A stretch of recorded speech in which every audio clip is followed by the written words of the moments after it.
তারেক রহমান যখন ইফতার মাহফিলের মূল মঞ্চের দিকে যাচ্ছিলেন তখনকার একটি দৃশ্য রীতিমতো চোখে পানি আসার মতো, তবে বেদনায় নয়, আনন্দে।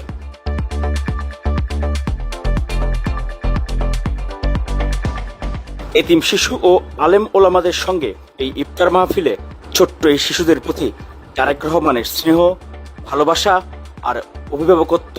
এ যেন প্রধানমন্ত্রী নন, এতিম শিশুদের অভিভাবক তারেক রহমান।